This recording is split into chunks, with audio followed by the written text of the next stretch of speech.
Innal hamdalillah nahmaduhu wa nasta'inuhu wa nastaghfiruh wa natubu ilaihi wa na'udzu billahi min shururi anfusina min sayyiati a'malina may yahdihillahu fala mudilla lahu wa may yudlil fala hadiyalah. Ashhadu an la ilaha illallah wahdahu la syarika lah wa ashhadu anna nabiyyana Muhammadan abduhu wa rasuluhu la nabiyya ba'dah. Allahumma salli wa sallim wa barik ala abdika wa nabiyyika Muhammadin wa ala alihi wa sahbihi wa man ittaba'ahum bi ihsan ila yaumiddin wa sallama tasliman mazida. Nas'alullaha azza wa jal an yuwaffiqana lima yuhibbu wa yardah wa yu'inana ala ta'atihi wa ijtinabi nawahi wa an yujannibana al-fitan ma dhahara minha wa ma batan wa an yaj'alana Allahu mimman yastami'una al-qawla wa yattabi'una ahsana wa an yu'allimana ma yanfa'una wa yazidana ilman. Allahumma ya muallima Ibrahim 'allimna, Allahumma ya mufahhima Sulaiman fahhimna, Allahumma faqihna fid din wa 'allimna at-ta'wil. Allahumma inna nas'aluka ilman nafi'a wa rizqan tayyiba wa amalan mutaqabbala. Allahumma inna na'udzu bika minal ajzi wal kasali wal jubni wal bukhli wal harami wa adzabil qabri. Allahumma ati nufusana taqwaha wa zakkiha anta khairu man zakkaha anta waliyuha wa maulaha. Allahumma inna na'udzu bika min ilmin la yanfa' wa min qalbin la yakhsha' wa min nafsin la tashba' wa min da'watin la yustajabu laha.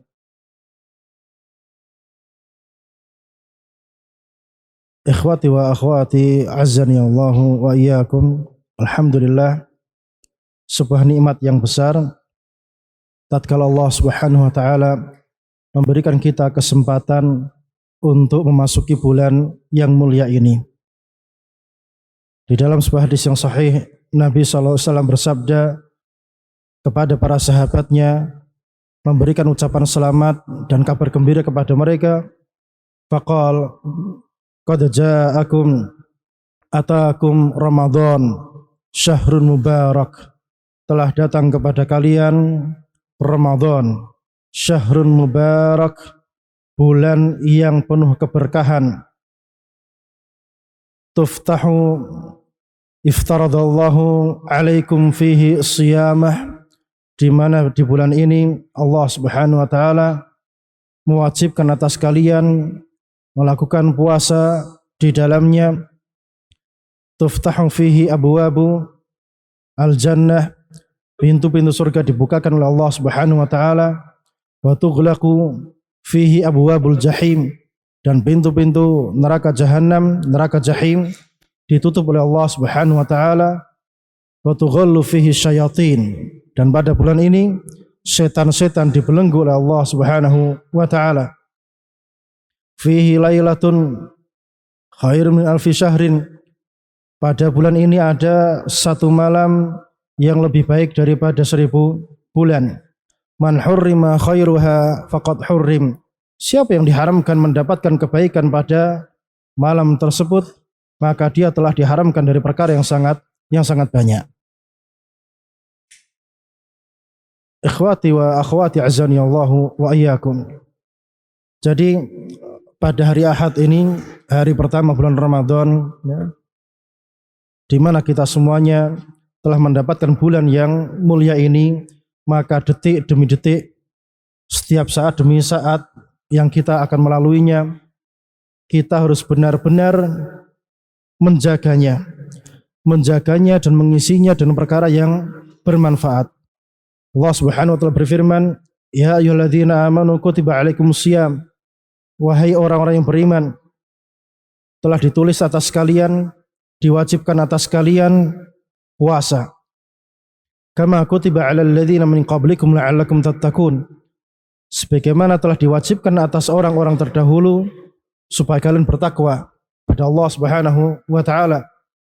Ayyaman ma'dudat, puasa yang wajib ini hanya hari-hari yang sebentar saja.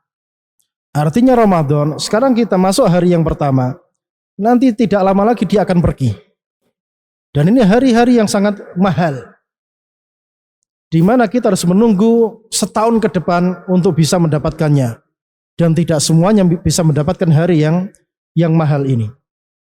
Maka siapapun yang mendapatkan hari yang mulia ini sudah sepantasnya dan wajib menjaganya dengan mengisinya dengan ketaatan, kebaikan, hasanat, ibadah lillahi ta'ala.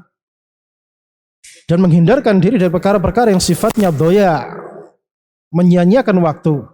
Apalagi sampai ada yang terisi dengan perkara-perkara yang Allah tidak meridhoinya.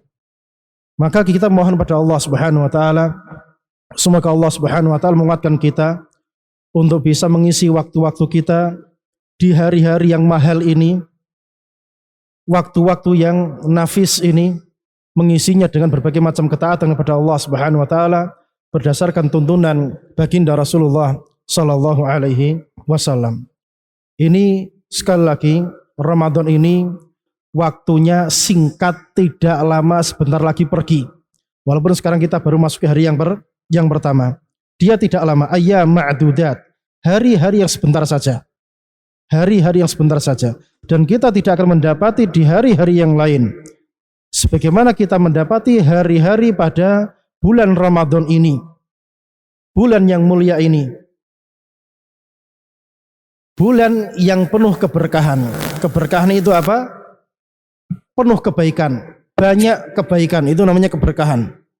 Kalau kita sebagai manusia, kita punya sisi kebaikan dan punya sisi keburukan. Itu kita sebagai manusia. Dan makhluk-makhluk yang lain punya sisi kebaikan, punya sisi keburukan. Tapi bulan yang mulia ini, syahrun mubarak, dari pertama tadi malam setelah maghrib sampai nanti hari terakhir, semuanya baik. Bahkan kebaikannya tidak 1, 2, 3, 4 fadilah yang bisa disebutkan yang terkait dengan bulan Ramadan. Sangat-sangat banyak sekali. Makanya ini waktu-waktu yang mahal, waktu-waktu yang perlu kita jaga dengan sebaik mungkin, meraih pahala dengan sebanyak-banyaknya. Sebagaimana disebutkan dalam hadis yang sahih, orang yang sudah mati, dia berandai-andai, ya, berandai-andai untuk bisa balik lagi ke dunia, sujud 2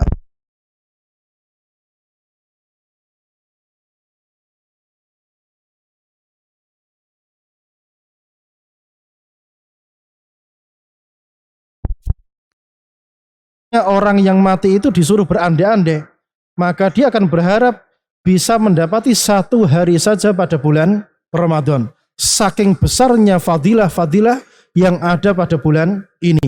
Maka kita terlebih lagi sebagai para penuntut ilmu syar'i sudah selayaknya mengisi waktu-waktu kita dengan perkara-perkara kebaikan, memperbanyak tilawah Al-Quran, ya, bukan tilawah yang model bersambung, ya, model bersambung pakai mikrofon di pengeras suara di masjid, ya, itu bid'ah, ya, itu tidak perlu dicontoh, ya. Baca Quran masing-masing, ya.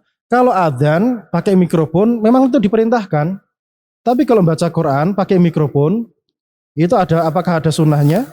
Ya, ini dimasukkan dalam masalah mursalah pun tidak masuk, ya, tidak masuk, karena dalam bacaan Al-Quran itu tidak boleh mengganggu orang lain. Baik, jadi kita memperbanyak bacaan Al-Quran kita pada bulan ini, kalau bisa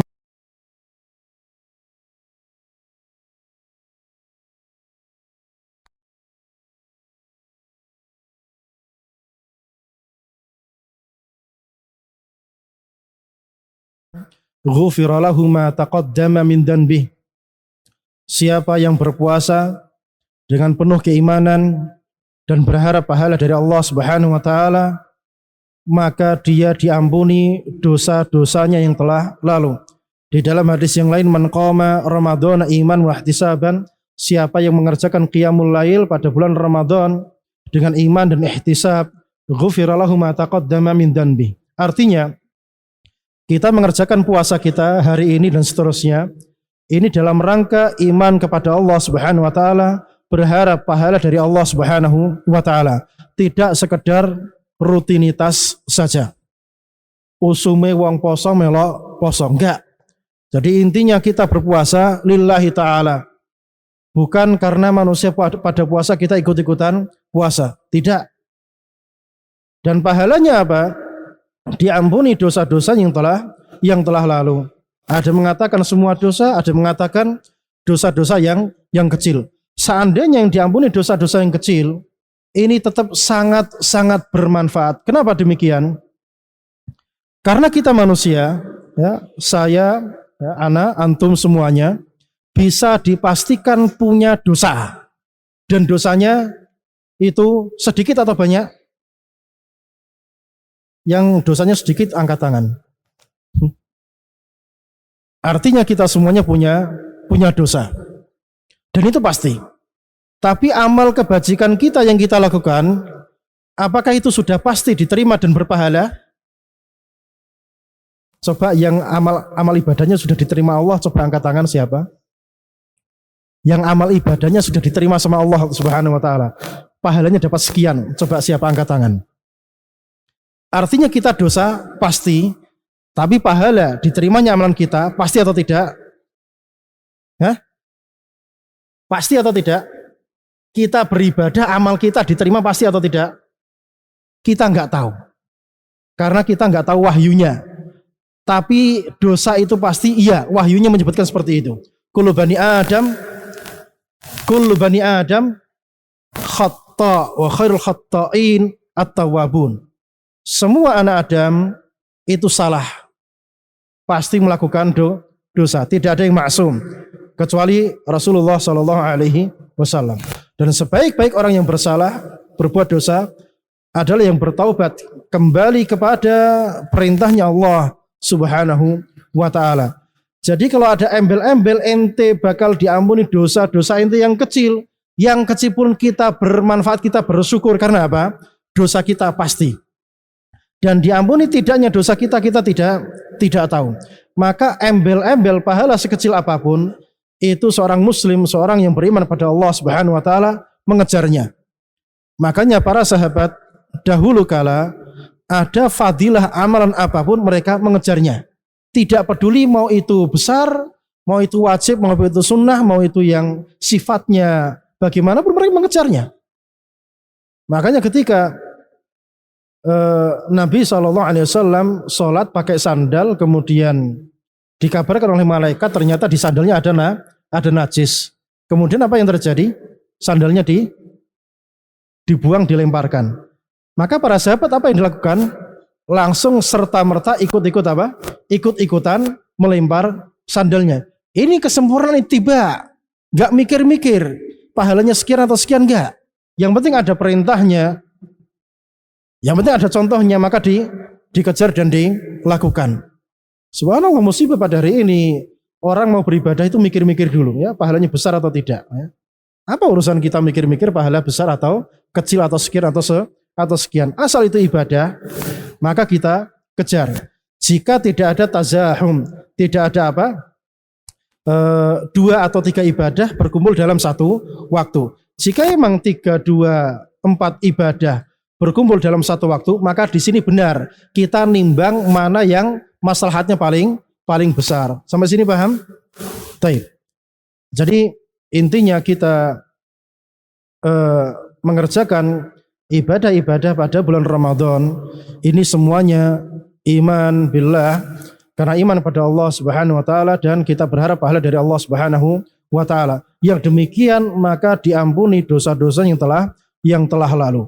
Ini sebuah manifestasi yang sangat luar biasa. Tidak bisa kita sepelekan dan kita tidak boleh menyanyiakan waktu yang sangat mahal ini yang kita tidak tahu apakah kita masih bisa mendapatkannya atau tidak. Cuma yang namanya anak muda, bawaannya kan usia saya kan masih panjang kan gitu, ya. Umur masih panjang, masa depan masih panjang dan sebagainya, sehingga dalam masalah-masalah yang sifatnya ada targhib, ada tarhib itu santai-santai sekali. Subhanallah, perkaranya tidak semudah itu. Baik, al-ikhwani wa akhwati, la azani Allahu wa iyyakum. Dan ini adalah daurah perdana kita pada daurah tahun ini, daurah bulan Ramadan pada tahun ini, dan insya Allah kitabnya sudah dibagikan ke antum semuanya. Dan kembali lagi di dalam majelis ilmu itu ada adab-adabnya yang perlu diperhatikan. Ilmu ini diambil dan bermanfaat jika itu diambil dengan adab-adabnya. Siapa yang tidak mengambilnya dengan adab-adabnya, hurrim, maka dia diharamkan mendapatkan ilmu tersebut. Makanya ilmu ini diambil dengan adab-adab yang mulia. Seorang santri menghargai ustadznya, namanya ustadz, mau tidak mau dia akan punya kesalahan. Ya, dia akan punya kesalahan, itu mau tidak mau. Dan kewajibannya santri itu apa? Legowo. Dan bahkan kalau bisa dia tutup mata terhadap aib siapa? Aib syekhnya atau gurunya. Karena namanya aib itu kalau diketahui, orang itu nggak bakal mau ngambil ilmu dari orang tersebut. Seandainya setiap syekh ente tahu aibnya gini dan seterusnya, lantas ente mau belajar sama siapa? Sekarang setiap orang itu punya aib atau tidak? Punya dosa atau tidak? Kemudian setiap ustadz, setiap syekh, setiap guru, ente hitung aibnya dan ente ketahui aibnya, ente nggak bakal belajar ilmu syar'i dan ente akan tersesat. Itu sebuah kepastian. Kalau tidak belajar ilmu syar'i, lantas mau belajar apa? Orang kalau tidak belajar ilmu syar'i, lantas dia mau belajar apa? Kalau bukan belajar perkara yang sifatnya duniawi. Makanya di antara petunjuk para salaf itu mereka tutup mata atas kesalahan para guru-gurunya, dikarenakan ini sangat berpengaruh kepada raghbah dia, keinginan dia di dalam menuntut ilmu syar'i. Dan di antaranya juga usahakan di dalam selama daurah itu usahakan datang tepat waktu, kemudian jangan sampai ada yang keluar masuk ya. Ngempet ya. Tahu ngempet antum? Ngempet itu apa? Menahan, jangan riwa-riwi, jangan keluar masuk. Sebagaimana syekhnya juga tidak keluar masuk, duduk di sini sampai selesai. Maka santrinya juga apa? Harusnya lebih kuat, kan lebih muda antum kan daripada yang duduk di sini kan. Ada yang lebih tua. Oh enggak hadir ya. Yang lebih tua enggak hadir. Barakallahu fikum. Dan untuk yang kajian yang bakal anak ampu ya, yang bakal anak ampu adalah apa judulnya? Al-Ghurar min mauqufi al-athar. Al-Ghurar yaitu mutiara-mutiara, min mauqufi al-athar, dari mauquf. Mauquf itu hadis kan ada 4 ya. Hadis qudsi, hadis marfu, hadis mauquf, sama apa lagi? Wes lali. Hadis qudsi itu apa? Hadis qudsi itu apa? Belas gak nyambung. Hadis qudsi apa? Hadis qudsi itu riwayat Nabi SAW dari Rabbnya Azza wa Jal. Kalau marfu itu sanadnya nyambung sampai kepada Rasulullah Sallallahu Alaihi Wasallam. Kalau mauquf itu hanya sampai kepada para sahabatnya, jelas. Berarti sekarang mauqufat ini yang kita bahas, ini sampai kemana? Sampai kepada para sahabat tok, tidak sampai kepada baginda Rasulullah Sallallahu Alaihi Wasallam. Min mauqufi al-athar. Tayyib.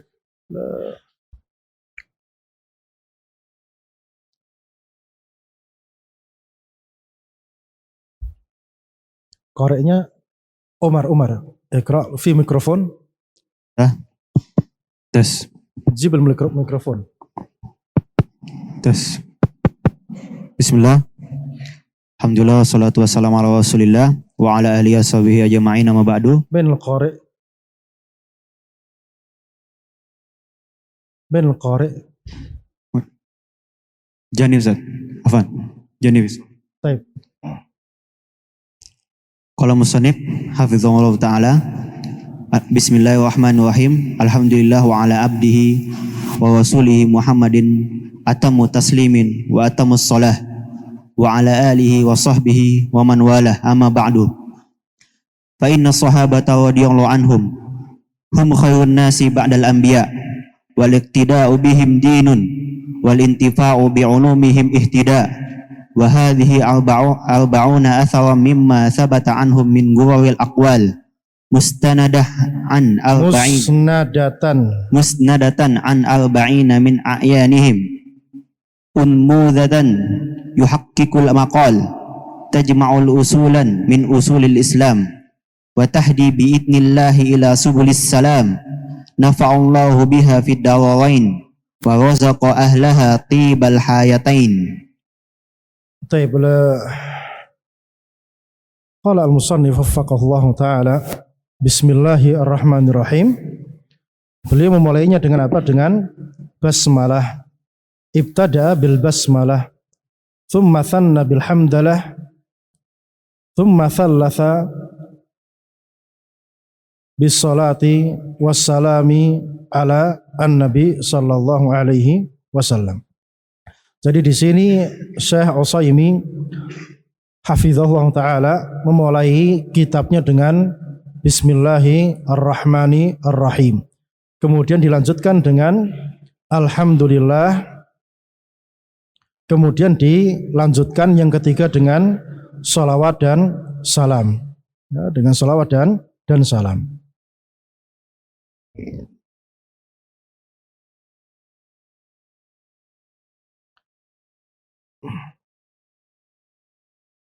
Jadi boleh mulai dengan apa? Basmalah, kemudian hamdalah, kemudian sholawat. Ya, kemudian sholawat. Ini termasuk adab tasnif, termasuk adab di dalam memulai sebuah karya tulis.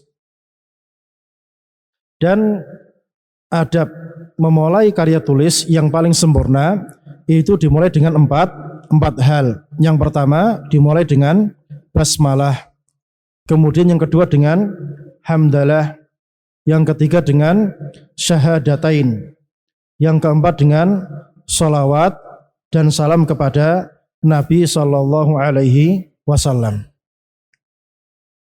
Ini adab di dalam memulai sebuah karya tulis. Namun di sini Syekh mencukupkan dengan berapa? Dengan 3 adab apa saja? Basmalah, kemudian hamdalah, kemudian sholawat. Ya, kemudian sholawat. Ini untuk apa? Untuk karya tulis yang termaktub. Adapun memulai pembicaraan di dalam muhadarah, di dalam khutbah dan lain sebagainya, maka langsung dimulai dengan hamdalah. Adapun tulisan dimulai dengan apa? Dengan basmalah. Sampai sini jelas? Jadi kalau membuat tulisan dimulai dengan basmalah, kemudian hamdalah, kemudian syahadatain, kemudian sholawat dan salam kepada Nabi dan para sahabatnya. Adapun khutbah muhadarah yang intinya kalam, ya, kalam malfuz dengan lisan kita, maka ini langsung dimulai dengan hamdalah. Jelas bedanya sekarang? Jelas bedanya? Ya. Baik. Apa dalilnya? Dalilnya adalah surat menyuratnya Nabi sallallahu alaihi wasallam kepada para penguasa dunia saat itu. Bismillahirrahmanirrahim min Muhammadin ila azimir Rum. Bismillahirrahmanirrahim min Muhammadin, dari Muhammad alaihi salam, ila azimir Rum, kepada pembesar Romawi Bizantium. Itu contoh ya, itu contoh surat menyuratnya Rasul alaihi salatu wasallam. Dimulai dengan apa? Dimulai dengan basmalah. Sampai sini jelas? Ya, itu dalilnya. Baik. Dan ini disepakati oleh para ulama di dalam adab memulai sebuah karya tulis. Alhamdulillah, segala puji itu miliknya Allah Subhanahu wa ta'ala. Segala puji-pujian itu miliknya Allah Subhanahu wa ta'ala. Kenapa demikian? Dikarenakan Allah Subhanahu wa ta'ala itu zat yang sempurna, yang kamil, tidak punya naqs, tidak punya kekurangan dalam segi apapun. Sekarang zat, ya, antum sekarang lihat pot bunga ini ya, ini bagus atau tidak? Hah? Bagus atau tidak? Pot bunga ini kalau dibandingkan peci antum bagusan mana? Hah? Bagus mana? Serius bagus pot bunga? Bagus atau tidak? Bendera ini bagus atau tidak? Antum mau bilang nggak bagus kan nggak berani. Nah, sekarang sesuatu itu kalau bagus, antum mensifatinya dengan pujian atau tidak? Ya atau tidak? Masjid Jami Al-Furqon, Masya Allah, ya atau tidak? Dibandingkan sama Sultan Zakari, sekarang antum udah mulai melupakannya ya. Jadi sekarang kalau ada zat yang bagus, antum akan apa? Memujinya. Sampai sini jelas? Tapi kalau ada yang buruk, antum memujinya atau mencelanya? Kalau ada zat yang buruk, itu antum mencelanya atau memujinya? Mencelanya. Nah, kita manusia ada baiknya, ada buruknya. Berarti kita ini berhak semua pujian atau tidak? Terkadang berhak pujian, terkadang berhak apa? Dicela. Tapi Allah walillahil matsalul a'la. Allah dipuji tok. Jelas sampai sini. Makanya kalau ada yang mencela Allah, maka dia kafir, keluar dari agama Islam. Jelas sampai sini? Karena Allah itu zat yang maha sempurna, tidak ada kekurangan sedikit pun. Maka walillahil hamdu wal minnah. Maka segala pujian itu miliknya Allah Subhanahu wa ta'ala. Tidak boleh mencela Allah sedikit pun. Ya. Tanqis sedikit pun tidak diperbolehkan, haram. Karena Allah itu zat yang maha sempurna. Ya, zat yang maha sempurna, tidak punya kekurangan apapun. Maka wajib segala pujian itu ditujukan kepada Allah, dan semua pujian miliknya Allah Subhanahu wa ta'ala. Jelas sampai sini maknanya? Jadi kita wajib memuji Allah Subhanahu wa ta'ala. Jalan kaki kesandung, jejedak gitu. Terus biasanya ngomong apa? Ya? Ngomong apa biasanya? Kalau orang tidak beriman, ya, apalagi bahasa kita orang timur Surabaya gini apa? Ya, gitu kan gitu. Bahasanya gitu. Itu berarti memuji atau tidak? Itu marah-marah. Berarti orang beriman, ya, sampai kesandung pun dia apa? Ya, dia akan istirja, mengembalikannya kepada Allah Subhanahu wa ta'ala. Jadi segala kebaikan itu tetap kita sematkan kepada Allah Subhanahu wa ta'ala. Tidak boleh ada kata-kata yang sifatnya marah, protes kepada Allah Subhanahu wa ta'ala. Sampai sini jelas? Wa ala abdihi wa rasulihi Muhammadin atammu taslim wa atammu sholah, dan atas hambanya dan rasulnya yang bernama Muhammad atammu taslim, salam yang paling lengkap, paling sempurna, wa atammu sholah, dan sholawat yang paling apa? Yang paling sempurna. Wa ala alihi, dan semoga ini juga atas siapa? Keluarganya, ahlu baitnya, wa sahbihi, dan para sahabatnya, waman walah, dan siapapun yang mengikutinya, ya, dan siapapun yang mengikutinya.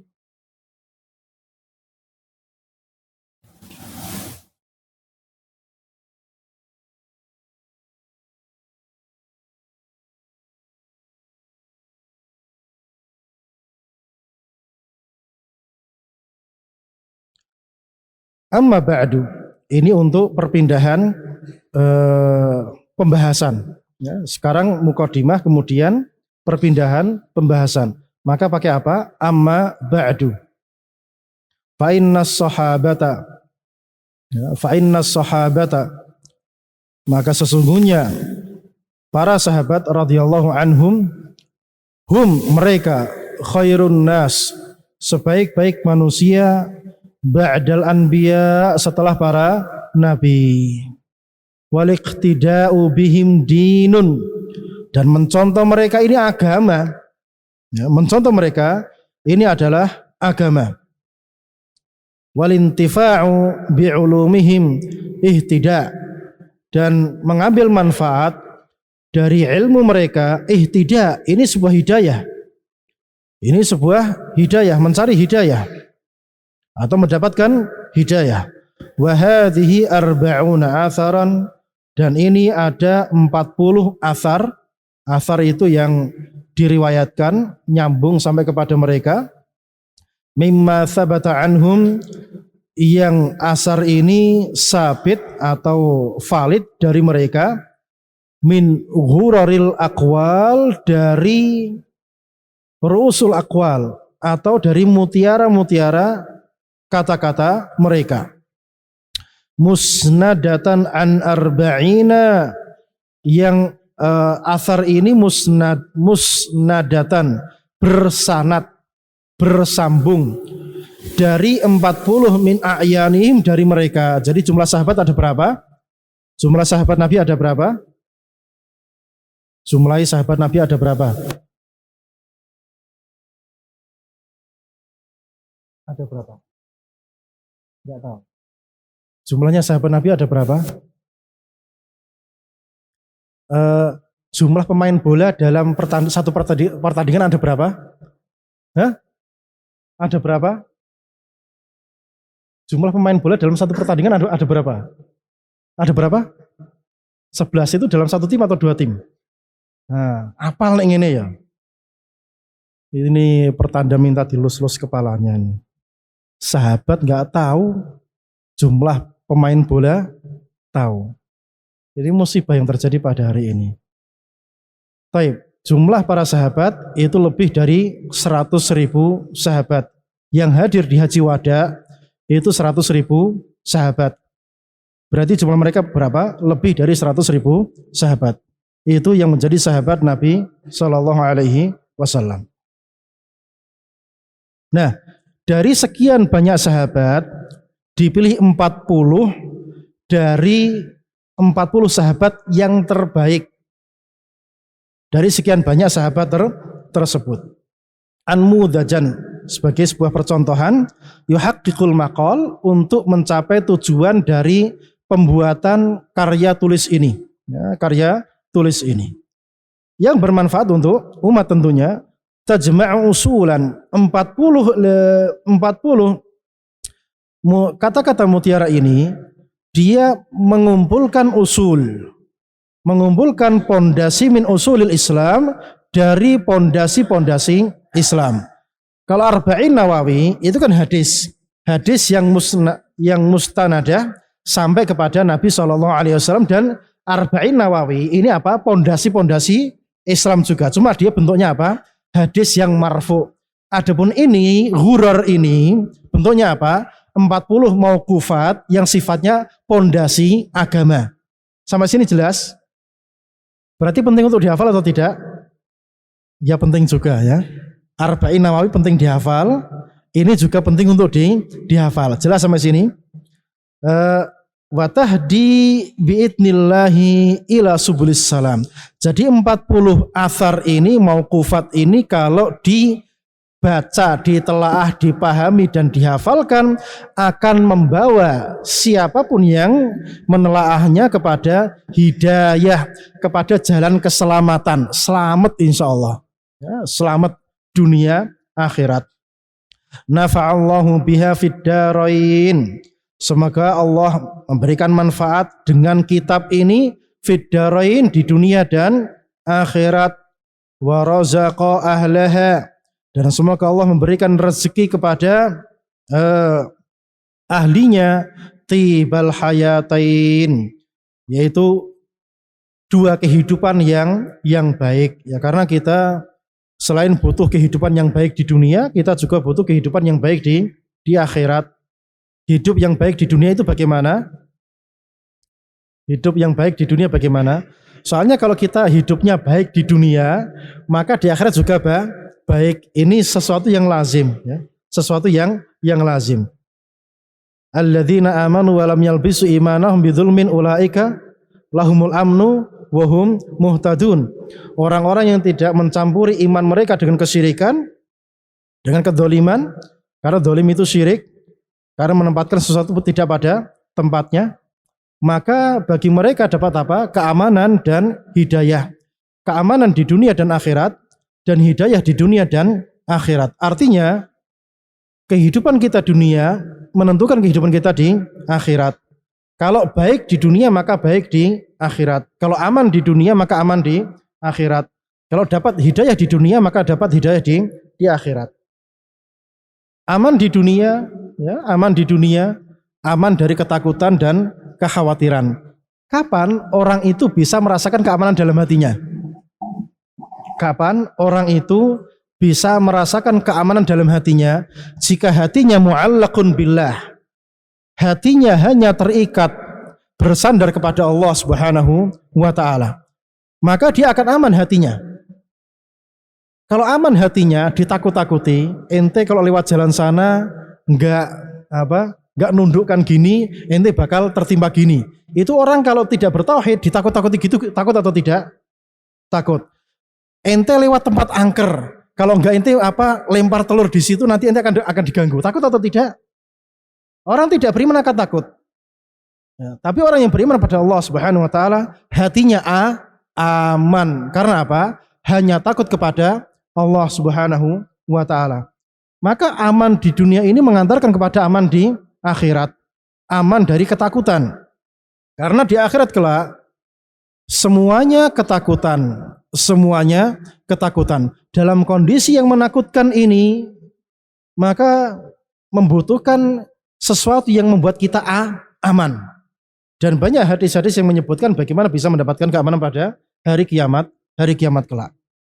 Jadi hubungan antara dunia dengan akhirat sifatnya apa? Bersambung.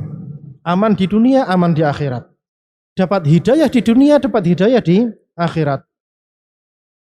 Hidayah di dunia, hidayah Islam, hidayah tauhid, hidayah ittiba' sunnah, hidayah menjauhi syirik, hidayah menjauhi bid'ah, meninggalkan bid'ah. Ini hidayah di dunia. Maka yang dapat hidayah di dunia seperti ini, maka dapat hidayah di akhirat. Nanti setelah dibangkitkan di kiamat kelak, kumpul di padang mahsyar, dimudahkan jalannya, dapat naungan dari matahari. Ini hidayah atau bukan? Dimudahkan urusan itu namanya hidayah. Paham?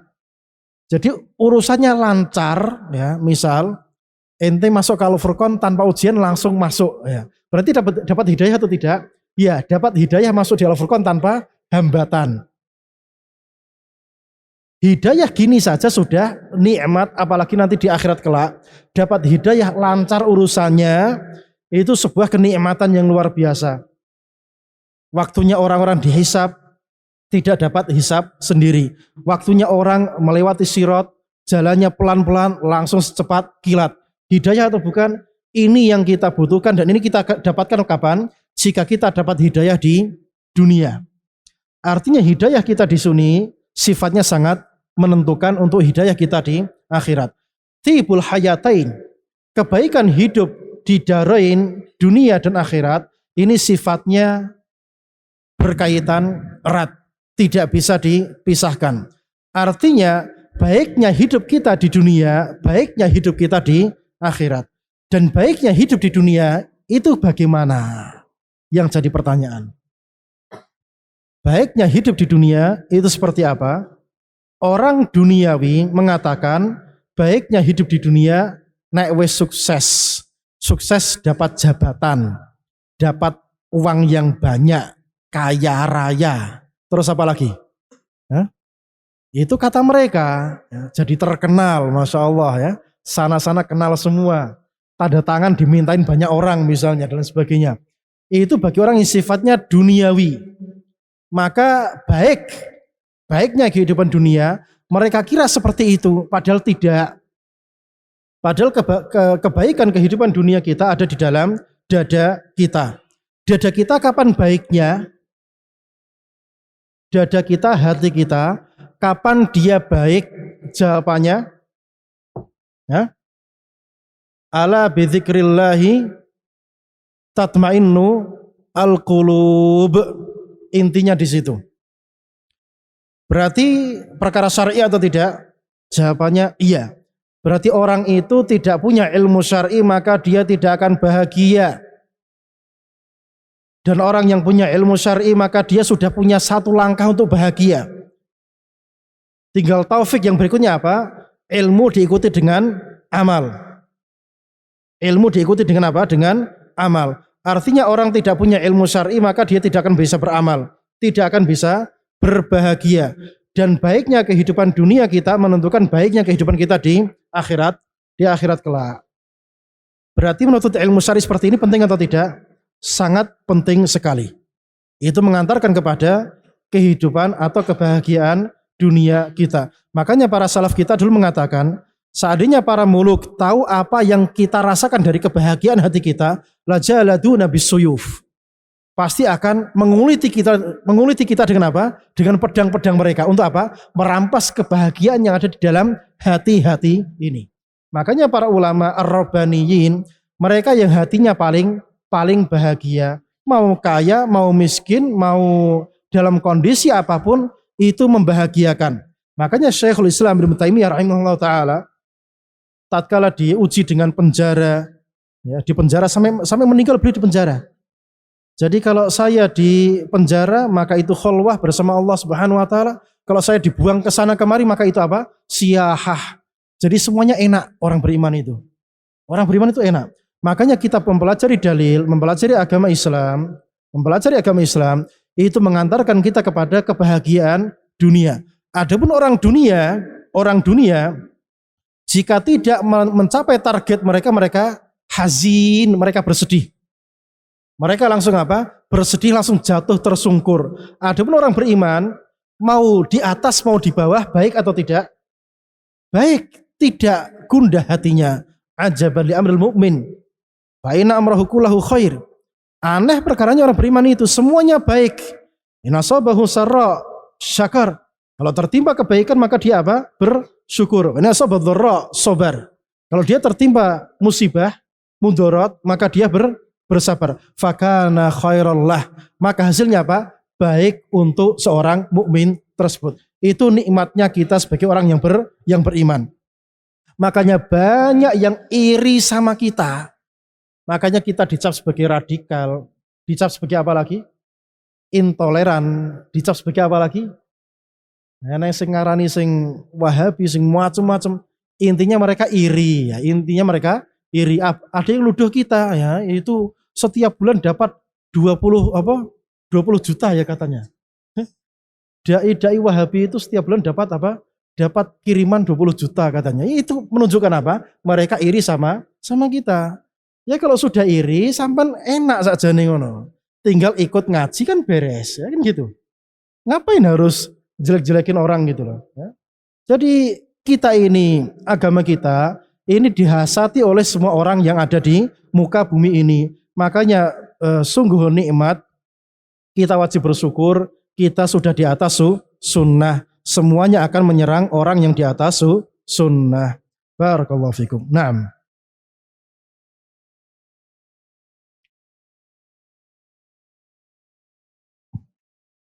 Dakiqa. Iqra.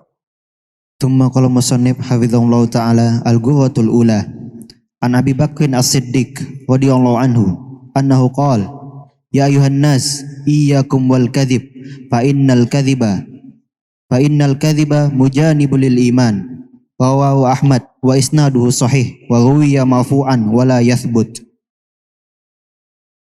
Wa Abu Bakrin as-Siddiq wa Abdullah ibn Uthman ibn Amir al-Qurashi at-Taimi masyhurun bil kunyatihi was-Siddiq laqabun lah wa yulaqabu aidan al-Atiq wal awwah was-sahib wal atqa tufiya sanathalata asyrata bil Madinah wa huwa awwalul asyratil mubasysyirina bil jannah mautan. Kemudian sekarang kita mulai masuk kepada ghurur yang kita maksudkan di dalam muqaddimah tadi, dan kita akan mulai dari al-asyarah al-mubasysyirina bil jannah secara tartib ya, secara tartib. Dari setiap sahabat tadi diambil satu mutiara, satu kata-kata mutiara dari setiap sahabat tadi, dan dimulai dari khulafa ar-rasyidin, dan pertama adalah Abu Bakar, kemudian dilanjutkan dengan Umar, kemudian dilanjutkan dengan Utsman, kemudian Ali, dan seterusnya sampai ketemu 40. Taib. Sekarang kita masuk di ghurrah yang pertama, al-ghurratu al-ula. An Abi Bakrin As-Siddiq, dari sahabat yang mulia Abu Bakar As-Siddiq radhiyallahu taala anhu, annahu qala, bahwasanya beliau berkata, ya ayuhan nas, wahai para manusia, iyyakum mal kadzib, janganlah kalian berdusta. Fainal kadziba, sesungguhnya dusta itu mujanibun lil iman, itu menjauhkan kita dari iman. Kapan orang itu berdusta maka dia imannya berkurang. Rawahu Ahmad, riwayat Imam Ahmad, wa isnaduhu sahih, ya sanadnya sahih.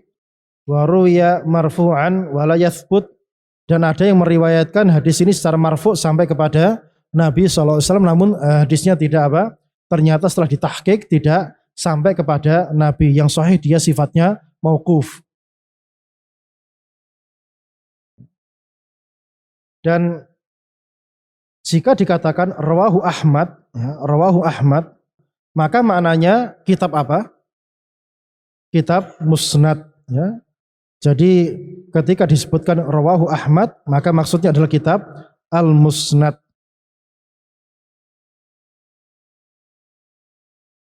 Dan bunyi asarnya, iyyakum wal kadzib, jangan kalian berdusta. Di sini ada larangan untuk berdusta dan membuat orang itu jijik dengan perbuatan dusta. Dan dusta ini bukan sifatnya seorang mukmin. Dusta ini bukan sifatnya seorang mukmin.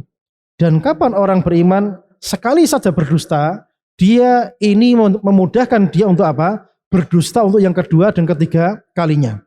Pokoknya kapan dusta sekali saja, ini menjadi apa? Memudahkan yang kedua dan ketiga dan yang selanjutnya. Maka jangan sekali-kali berdusta. Jangan sekali-kali berdusta. Fa innal kadziba mujanibun lil iman. Kenapa demikian? Karena dusta itu menjauhkan diri kita dari keimanan. Karena iman itu hakikatnya sidqu, kejujuran.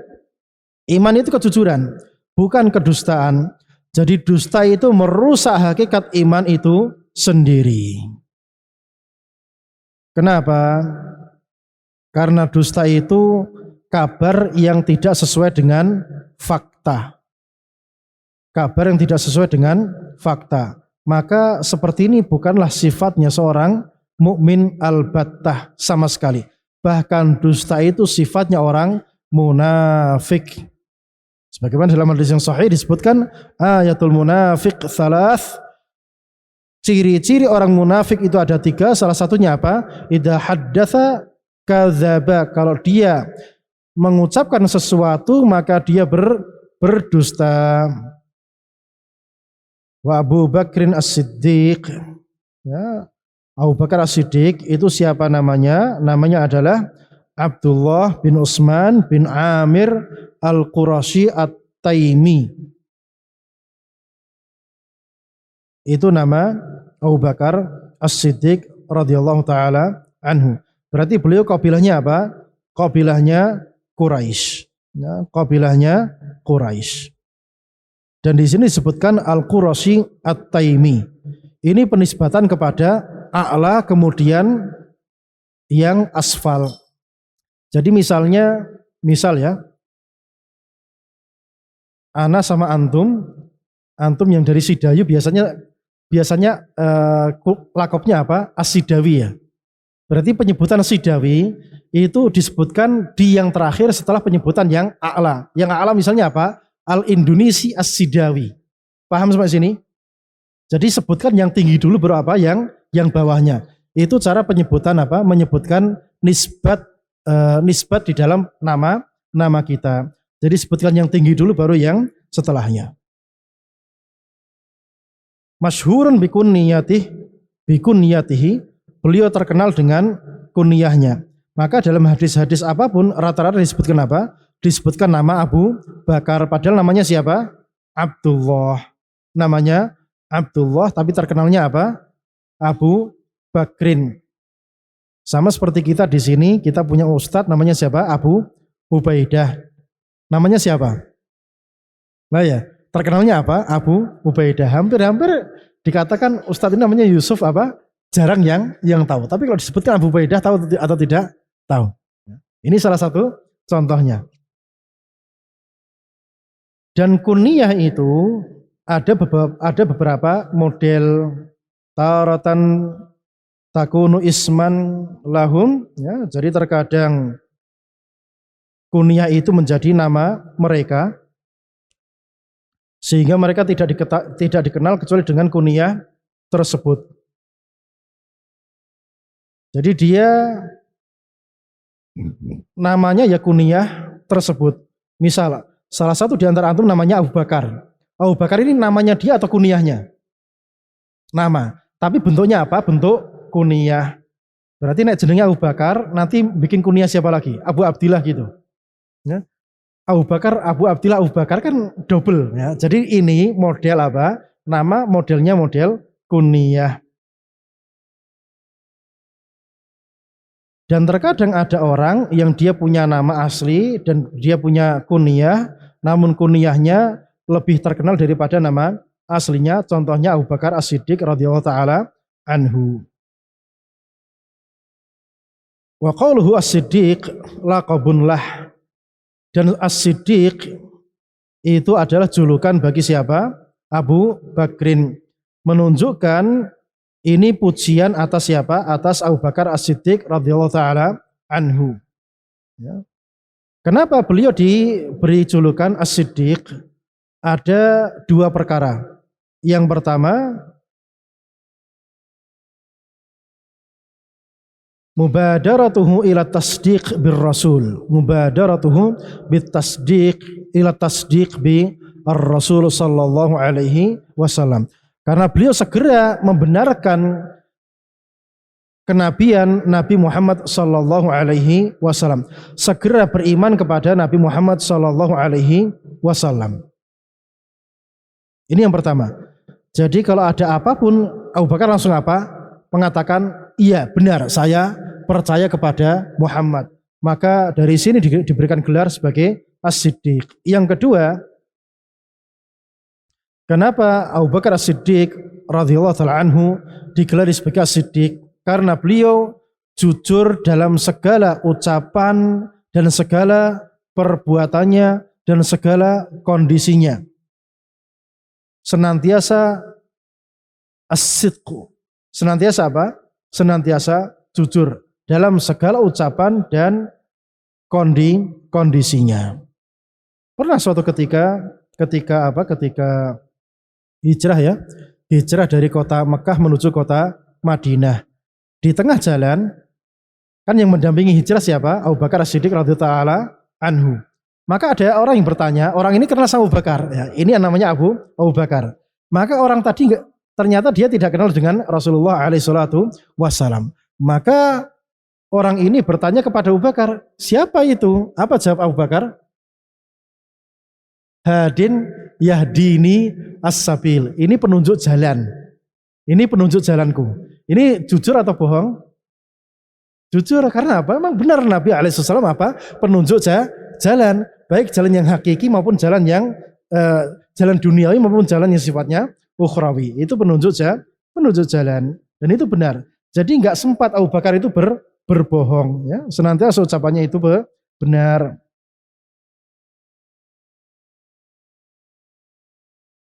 Wa huwa awalul asyrah al-mubasysyirina bil jannati mautan. Dan Abu Bakar As-Siddiq radhiyallahu taala anhu adalah orang yang pertama kali meninggal di antara 10 sahabat al-mubasysyirina bil jannah yang mendapatkan kabar bakal masuk surga dari Nabi sallallahu alaihi wasallam.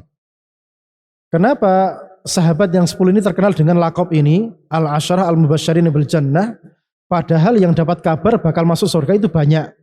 Khadijah masuk surga, siapa lagi?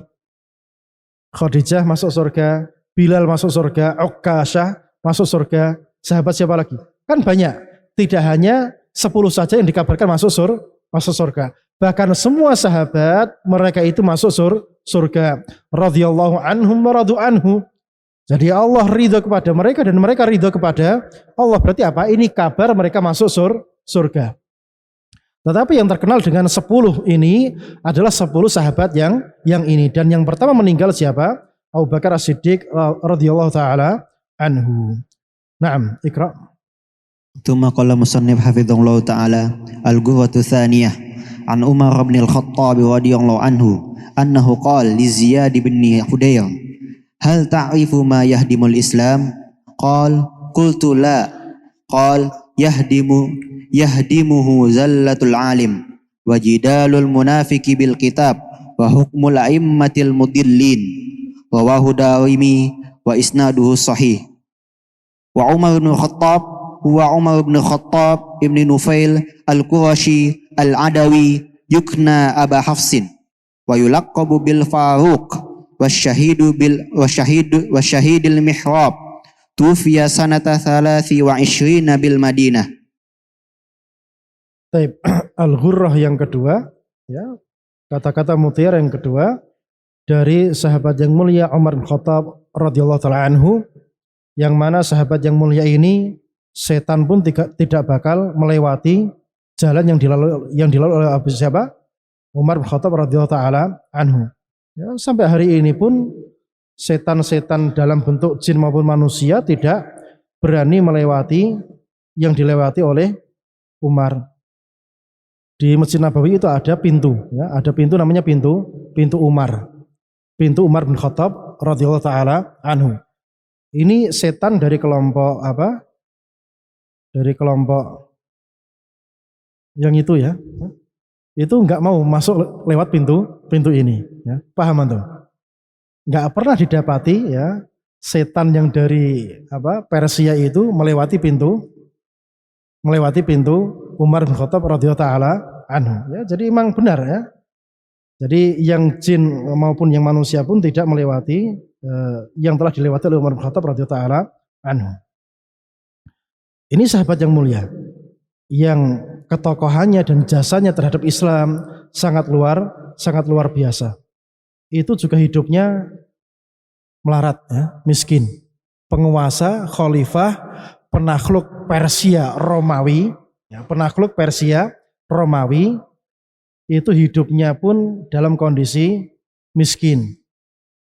Sampai-sampai ada utusan Persia datang mendapati Umar bin Khattab ternyata tidur di bawah pohon. Di bawah pohon. Kaget. Umar, ya. Kalau di kalangan orang kafir, penguasa dunia pasti apa? Pengawalnya banyak dan punya istana yang megah. Tapi ini Umar bin Khattab radhiyallahu anhu, ya, orang yang kalau naik kuda kakinya klengsreh bahasanya. Bahasa Indonesianya apa? Klengsreh itu. Ya? Menyentuh tanah. Dua berarti bukan, bahasanya enggak ada. Kalau bahasa Jawanya klengsreh, ya. Kakinya sampai ke tanah, ya. Naik kuda kakinya sampai ke tanah. Bahasa Jawanya klengsreh. Bahasa Indonesianya apa? Enggak ada, ya. Enggak ada. Ya. Itu Umar Khattab radhiyallahu taala anhu, ya, penguasa dunia, hidupnya miskin, tidak menjadikan jabatannya sebagai kesempatan meraup kekayaan sebanyak-banyaknya, ya. Dan zaman dulu memang orang berkuasa itu menjadi pelayan umat itu enggak digaji. Jadi pejabat negara zaman dulu itu tidak digaji, alias apa? Gratis, ya, alias gratis. Enggak ada gajinya, enggak ada gajinya. Taib. An Umar bin Khattab radhiyallahu anhu annahu qala li Ziyad ibni Hudair, dari sahabat yang mulia Umar bin Khattab radhiyallahu anhu, beliau berpesan kepada Ziyad bin Hudair. Apa pesan Umar bin Khattab radhiyallahu anhu? Hal ta'rifu ma yahdimul Islam? Tahu enggak kamu apa yang bakal menghancurkan Islam itu? Qala, ya, rawinya berkata, qultu la, aku mengatakan enggak tahu. Qala, Umar menjawab, yahdimuhu zallatul alim. Menghancurkan Islam itu terplesetnya seorang alim. Wajidalul munafik bil kitab, dan debatnya orang munafik yang paham kitab, yang paham apa? Yang paham ilmu syar'i. Wa hukmul a'immatil mudillin, dan hukumnya para imam yang sesat. Rawahu Darimi wa isnaduhu sahih. Ini riwayat Imam Ad-Darimi. Berarti kalau dikatakan rawahu Darimi, berarti maksudnya kitab apa? Kitab apa? Kitab Al-Musnad. Dan Musnad Darimi terkadang dinamakan sebagai As-Sunan. Jadi antum kalau lihat Sunan Darimi atau Musnad Darimi itu satu kitab, ya. Jangan dikira dua kitab, itu satu kitab. Jadi di dalam athar ini ada penjelasan dari Umar bin Khattab radhiyallahu taala anhu, hal yang bisa menghancurkan agama Islam. Apakah Islam itu bisa hancur? Pertanyaannya. Apakah Islam itu bisa hancur? Jawabannya, Islam bisa hancur atau tidak? Islam bisa hancur atau tidak? Tidak. Tapi ini pernyataannya Umar, Islam akan apa? Akan hancur. Islam akan hancur. Jadi Islam itu ada dua mafhum, ada dua pemahaman. Yang pertama, Islam yang dia agama Allah Subhanahu wa taala, ini tidak akan hancur. Islam yang merupakan agama Allah Subhanahu wa taala ini tidak akan hancur sampai hari kiamat. Sampai datangnya angin yang mencabut nyawa-nyawa orang beriman. Itu baru selesai agama Islam. Pemahaman yang kedua, Islam yang ada pada dada-dada kita. Islam yang menjadi agama kita, yang ada di dalam dada kita, yang ada pada makhluk. Itu pemahaman yang kedua. Berarti yang pertama, Islam yang merupakan agama Allah Subhanahu wa taala tidak akan hancur. Tapi yang kedua, yang ada pada makhluk mungkin untuk hancur atau tidak? Jawabannya sangat mungkin sekali. Dan yang menghancurkannya tiga hal tadi. Nah, hancurnya agama seseorang itu dengan berbagai macam model. Bisa hilang secara kuliah alias murtad, pindah kepada kekafiran, ya, Bisa dalam bentuk sifatnya parsial. Parsial misalnya melakukan bid'ah, terkadang melakukan sunnah. Maka ini hancur atau tidak? Jawabannya hancur. Dan terkadang yang asalnya mengerjakan yang wajib dan yang mandub kemudian hanya mengerjakan yang wajib saja. Maka hancur atau tidak? Hancur. Ini model-model bentuk hancurnya agama seseorang. Bisa sifatnya kulliyah totalitas, bisa sifatnya parsial. Jatuh kepada kebid'ahan ini juga menghancurkan agama seseorang. Atau meninggalkan perkara yang fadil, pindah kepada yang sifatnya mafdul. Biasanya sholatnya malam 11 rakaat, jadi cuma 3 rakaat. Ini juga apa? Yang hancur berapa? Yang hancur 8 rakaat. Jelas sampai sini? Ini namanya kehancuran agama Islam. Artinya terjadinya penurunan iman itu juga apa? Kehancuran Islam yang sifatnya parsial. Nah, di sini Umar bin Khattab radhiyallahu taala anhu menyebutkan 3 di antara penyebab kehancuran agama seseorang. Yang pertama zallatul alim, kesalahan seorang alim. Bagaimana dia bisa menghancurkan seseorang? Ada dua metode. Ada dua metode.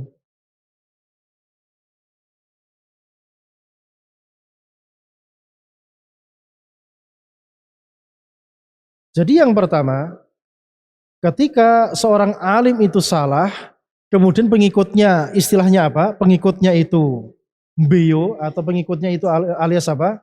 Menjadi tim hore saja, maka dia ikut hancur agamanya atau tidak? Hancur. Karena apa? Salah tapi tetap diikuti. Contohnya apa? Masuknya bulan Ramadan pakai ilmu hisab. Ya, ini kan dibilani mati-matian. Padahal dia bid'ah, tidak ada landasannya. Tapi tim hurenya pokoknya mati-matian bagaimana hisab ini dibela-belain sampai apa? Oh, Saudi Sabtu sudah puasa. Katanya kayak gitu. Ya, katanya seperti itu. Berarti menghancurkan agama dia atau tidak? Ya, menghancurkan agama dia secara parsial. Karena apa? Salah jarak dinut, salah tetap diikuti.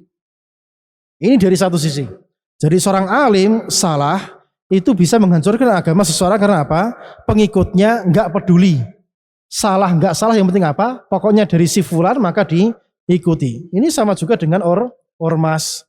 Pokoknya yang penting dari ormas maka diikuti apapun itu bentuknya. Ini sebuah kebodohan. Karena kewajiban kita ngikuti Nabi atau ngikuti ormas? Hah? Ngikuti Nabi Muhammad atau ngikuti ormas? Ngikuti Nabi Muhammad SAW. Kalau ngikuti ormas, mati ormas gak punya surga. Nah. Jadi yang penting itu ngikuti apa? Ngikuti ajaran Nabi Muhammad dari A sampai Z. Kita taklid dari A sampai Z gak ada masalah. Tapi taklid kepada selain Nabi Muhammad dari A sampai Z, maka apa? Ini sebuah kebodohan, sebuah kesesatan. Makanya kalau kita bermadhab, misalnya bermadhab Syafi'i, bermadhab Hambali, ini sekedar wasilah kita paham fikih saja. Bukan sarana untuk apa? Untuk ngikuti dari A sampai Z. Nggak ada kewajibannya. Makanya kita lihat seperti Syekh Utsaimin dan yang lain sebagainya. Mereka bermadhab Hambali tapi sering menyelisihi madhab Hambali. Karena apa? Karena kita tidak boleh taklid kepada siapapun selain kepada Nabi Muhammad dari A sampai Z. Yang lain yukhad min qawlihi wa yurad, diambil dan ditolak ucapannya. Enggak ada yang maksum, enggak ada yang maksum. Maka kita sebagai seorang muslim, landasan kita pada dalil, bukan siapapun selain Nabi Muhammad alaihi salatu wassalam.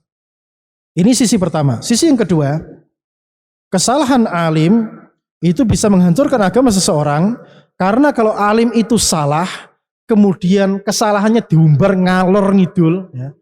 Ustadz ini dia gini, hancur atau tidak nama besar dakwah? Hancur atau tidak? Hancur. Makanya kesalahan alim ini salah satu yang menyebabkan Islam itu hancur. Ketika alim tadi aibnya diumbar ngalor ngidul, akhirnya apa? Umat tidak percaya lagi kepada sunnah. Wong sing nyunah wae ngono pemeneh sing apa? Wong sing nyunah wae ngono terus kagune apa melok sunnah? Sampai sini paham? Orang yang sudah nyunah saja masih kayak gitu, terus buat apa kita nyunah? Ini kan sebuah kebodohan. Siapa yang nyuruh ente ngikuti ustadz itu? Kewajiban ente ngikuti ajaran apa? Ajaran salafu as-soleh, bukan ngikuti ustadz itu. Kalau ente ngikuti ustadznya, ente bakal tersesat. Karena apa? Ustadz itu pasti punya kesalahan. Makanya beragama itu kita harus tahu tata caranya bagaimana, tidak asal ikut-ikutan di dalam mengikuti agama Islam. Jadi tafadhol, ente ngefans sama ustadz itu tafadhol, tapi jangan berlebihan. Karena pasti dia akan salah gitu loh. Kalau dia salah, ente terlalu ngefans berlebihan, kecewanya berat. Tapi kalau ngefansnya sama Nabi Muhammad alaihissalam, ini nggak ada kesalahannya sama sekali. Kita nggak akan kecewa. Makanya jangan sampai apa? Ngefans berlebihan sama seseorang. Karena mau tidak mau dia akan punya kesalahan. Dan kalau kita sudah tahu kesalahannya, nanti akan berat sekali kekecewaannya. Makanya biar kita tidak meninggalkan ajaran sunnah ini, jangan sekali-kali ngefans sama siapapun secara berlebihan. Memuliakannya iya wajib. Tapi ngefan berlebihan itu tidak diperbolehkan. Taib. Ini dua sisi ya, dua sisi kenapa Islam bisa hancur dari kesalahan seorang alim. Jelas sampai sini? Ya, jadi kesalahan alim tadi bisa menyebabkan orang itu taklid buta. Seperti ormas yang nyuruh hisab misalnya, maka tim hurinya pun apa? Langsung mati-matian ikut hisab tanpa peduli ada dalilnya nggak ada dalilnya, yang penting apa? Hisab kan gitu. Ya repot kayak gitu. Taib. Yang kedua yang menyebabkan kehancuran agama seseorang itu apa?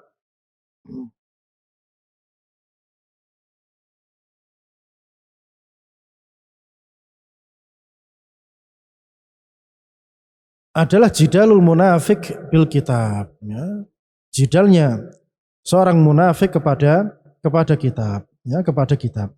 Masalah tadi yang zalatul alim tadi, kesalahan seorang alim tadi, anak kasih tambahan sedikit. Ya. Sebagian ikhwah itu dia mengumbar aib ustadznya. Maka apa yang terjadi? Akhirnya dia tidak ngaji. Tidak ngaji, akhirnya futur, akhirnya lama-kelamaan kembali kepada jahiliyahnya yang lama. Dan ini banyak yang terjadi. Makanya ente kalau belajar, tutup mata dari kesalahan ustadznya. Karena mau tidak mau akan punya kesalahan yang mengecewakan. Biar kita tetap di atas sunnah, maka itu tutup mata. Bagaimana para pendahulu kita seperti itu. Dan itu tidak satu dua. Ya, ngelek-ngelek ustadz ya, menjelek-jelekan ustadznya, akhirnya apa? Dia nggak ngaji sampai waktunya adzan, tetap tidak segera berangkat ke masjid. Ya karena apa? Sudah futur. Ya sudah futur. Makanya hati-hati lisan kita kepada orang yang berilmu. Yang kedua, jidal munafik bil kitab, ya, debatnya seorang munafik kepada kitab. Ini juga perkara berbahaya. Ya. Orang munafik dia belajar ilmu kita, ilmu syar'i. Hanya dia jadikan sebagai wasilah untuk apa? Untuk menyesatkan umat. Dan ini juga terjadi. Makanya banyak di antara mereka itu mereka menyelewengkan ayat-ayat, menyelewengkan hadis-hadis kepada perkara yang bukan maksud syar'i dari ayat atau hadis tersebut. Ya.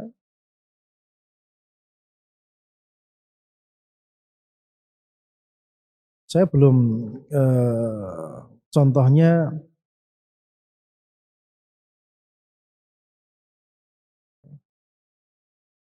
di antara jidal munafik itu, di antara tujuan puasa itu apa? Ya ayyuhalladzina amanu kutiba alaikumusiyam kama kutiba alal ladzina min qablikum la'allakum tattaqun. Wahai orang-orang yang beriman, diwajibkan atas kalian berpuasa sebagaimana diwajibkan atas orang-orang terdahulu supaya kalian bertakwa, supaya kalian bertakwa. Nah, dia mengatakan, saya kan sudah bertakwa. Terus ngapain saya puasa? Sampai sini jelas? Kan tujuan berpuasa itu apa? Supaya kita bertakwa. Nah, saya sudah bertakwa, terus untuk apa saya berpuasa? Ini jawabnya bagaimana? Gimana? Ya, jawabnya gimana? Takwa itu artinya apa?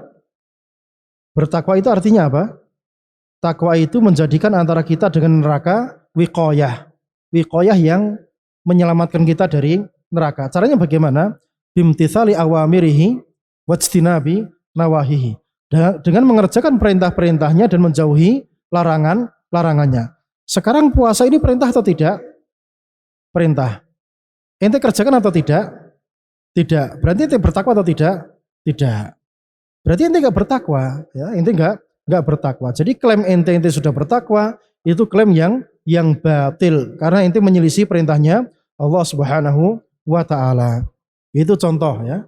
Jadi mengotak-atik ayat biar apa? Untuk menyesatkan umat Islam. Dan ini tidak hanya satu dua, terutama orang-orang yang punya pemikiran yang menyimpang. Banyak mengotak-atik ayat untuk kepentingan apa? Kepentingan duniawi, dia disogok biar nanti keluar fatwa yang membolehkan hal-hal yang diharamkan ya.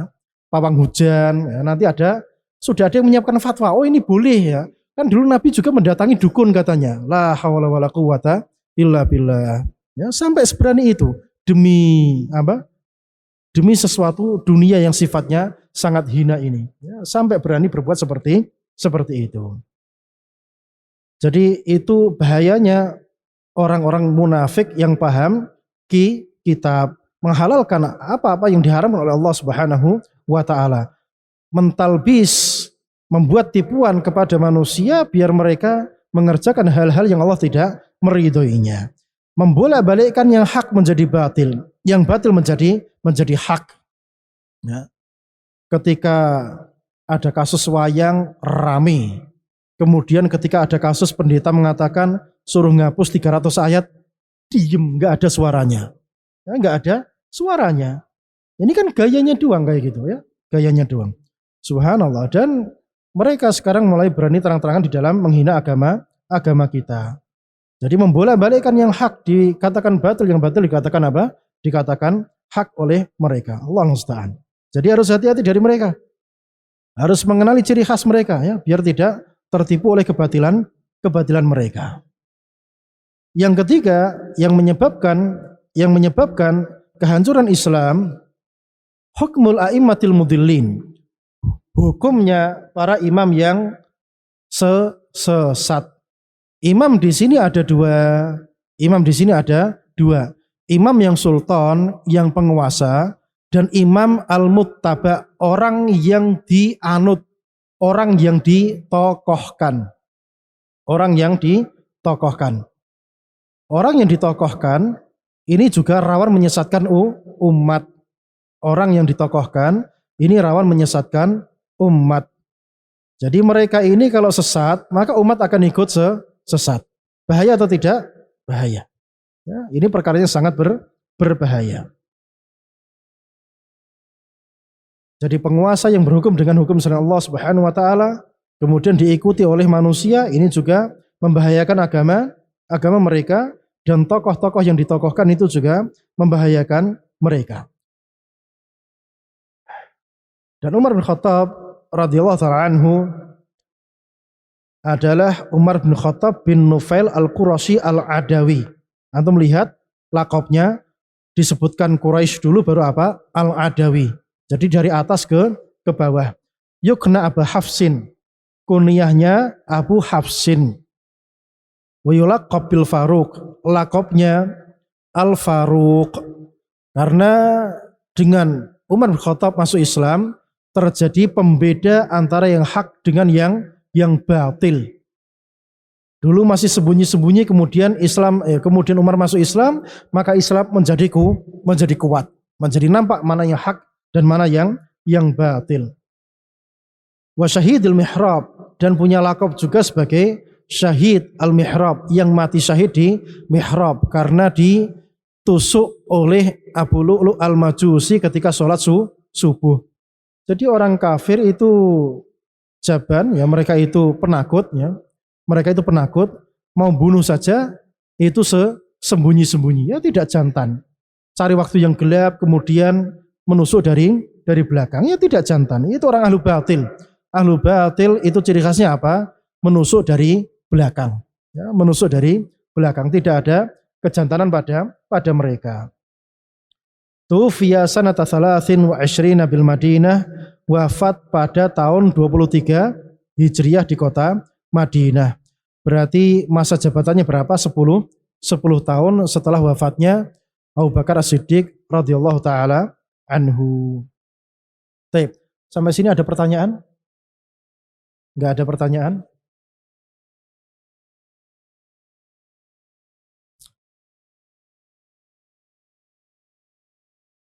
Baik, saya cukupkan sampai di sini. Insya Allah kita lanjutkan nanti sore ya. Nanti sore setelah asar. Bi'idnillahi azza wa jal. Barakallahu fikum. Kita tutup dengan doa kafaratul majlis. Subhanakallahumma bihamdika asyhadu an la ilaha illa anta astaghfiruka wa atubu ilaik. Wa sallallahu ala nabiyyina Muhammad wa ala alihi wa sahbihi wa sallam. Assalamualaikum warahmatullahi wabarakatuh.